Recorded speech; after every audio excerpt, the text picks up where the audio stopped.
Okay, so we are continuing with our mystery unit. So let me go ahead and pull up my screen and show you guys what we have talked about. All right, so we have talked about readers of mystery ask what's the mystery. They ask who is the crime solver. They pay attention to the clues. They predict drawing on suspects' motives and opportunities. They collaborate with a co-detective or partner. They take action when parts get tricky. They pause to retell. And then today we're going to think about how mystery books go. So I thought we could do a giant inquiry. I don't know why I'm struggling to say that word, into mystery books. We could come up with tentative theories or ideas about mystery books in general, and then test those ideas and theories by reading a lot of mystery books. And then while we're reading, thinking, is this true for all mysteries? All right, do you guys think that sounds good? Give me a thumbs up or a thumbs down. Or maybe. All right, awesome. Okay, so today we will start a giant investigation into mystery books. We will think about mysteries and ask what's the same across all mysteries and how do mystery books go? All right, so to think or to do this investigation, we need to think about what you believe are the characteristics or the qualities of all mysteries. Then we are going to test those theories and ideas by reading a bunch of mysteries to see if your observations are true for each mystery. So let me go ahead and pull up my presentation again, because we're going to type on this actually today. All right, so what's in a mystery? All right, so if we think about the absent author, the crime solver doesn't always solve the mystery or the crime on the first try. Would you say that was true in the absent author?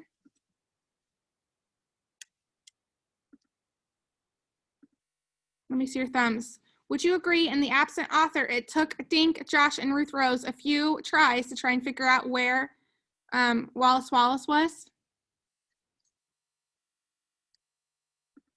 I love seeing your thumbs. Okay, awesome.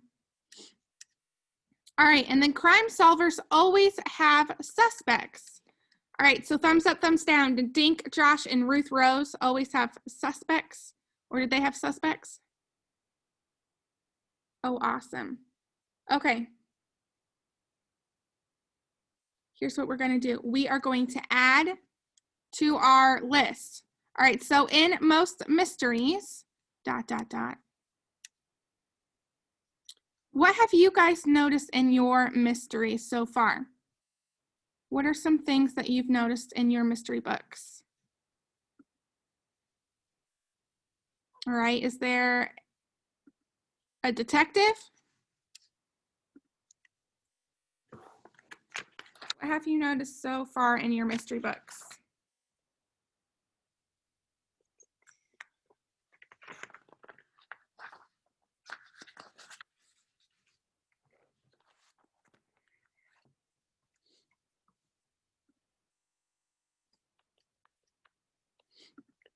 What have you guys noticed about the mysteries in your mystery books?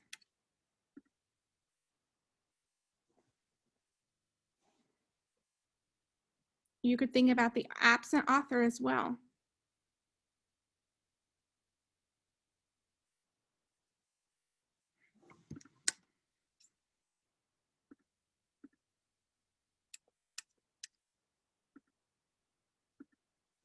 All right, so I'm going to give you an example, and then I need you guys to give me some characteristics from your mystery books, okay?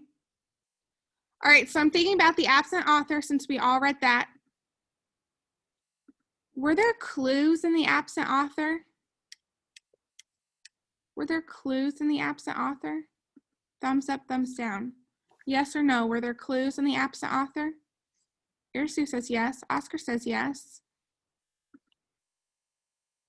Charlie and Caitlin and Raylan and Kamara say yes. Paxton, Gabe, and Kamaya say yes. Okay, so usually there are... solve the mystery. Say that one more time. If there were no clues, then nobody could solve the mystery. Yeah, if there were no clues, no one could solve the mystery. All right, I'm just gonna make that a little bit smaller. Okay. What about in your books? What have you noticed? Are there mystery? They should have mysteries. Is your mystery a crime? Is your mystery something has gone missing? Does your detective or your investigator have a partner? What have you noticed about in your mystery books? Go ahead, Oscar. My book, Inspector Flytrap and the Goat Who Chewed Too Much. Inspector Flytrap has a partner goat. Since he's a fly trapper, he can't move, so his goat pulls him on a skateboard. Then he gets in trouble, and then the goat goes to jail, and then the news reporter come and say, how does it feel like to be in jail? And then Nina the goat's like, big deal. And then she chews out of the bars somehow and get back to Inspector's Flytrap, and they meet Mick Funkyfoot. Yeah. And this poodle and this sloth that turns evil. Wow. In every chapter, it at least says my phone, or my phone didn't ring, or my phone did ring. Okay, so it sounds like there's a lot going on in your book. It sounds interesting. I might have to read that one. All right, so I just took from what Oscar said that there's partners or co-detectives, and then there's usually some sort of solution. So like how the goat chewed out of the bars in the jail. All right, what else? Nino, put your phone away. Remember how we talked about distractions. All right, anything else that you've noticed in your mystery books that you want to add to this? In most mysteries, there are what?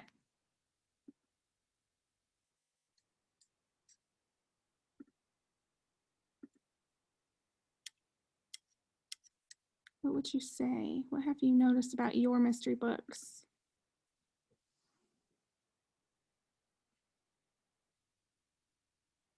Has there been a victim or someone who is in trouble in your mystery books?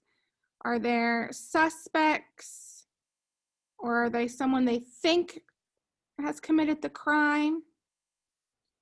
Is there anyone that has seen the crime happen? What have you noticed about your mystery books?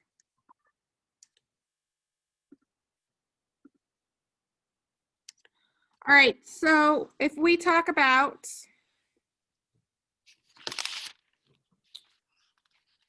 all right, so readers of mystery, all right, so that is all that we will talk about today. So today you're going to read a mystery on Epic. And then on your reading checklist for today, there's a mystery session 8 check. But let's go ahead and look at this list. So how do mystery books go? So they all have a problem or a mystery. Some mysteries have a crime. They all have detectives. The detective looks for clues. Most have sidekicks, co-detectives, or someone to talk to, or a partner. They have a victim. They have suspects. Some suspects have a motive. There is a witness, and there is a solution by the end. So these are some of the things that happen in mystery books, or that mystery books have. Okay, so let's look at your work for today in reading.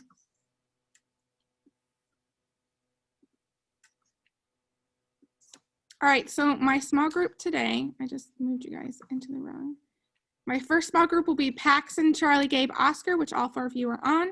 And then my small group 2, which I'll meet at 9:05, will be Travion, Vaughn, DeJay, and Kamara. So 2 of you are on. What day of the week is it? What day of the week is it?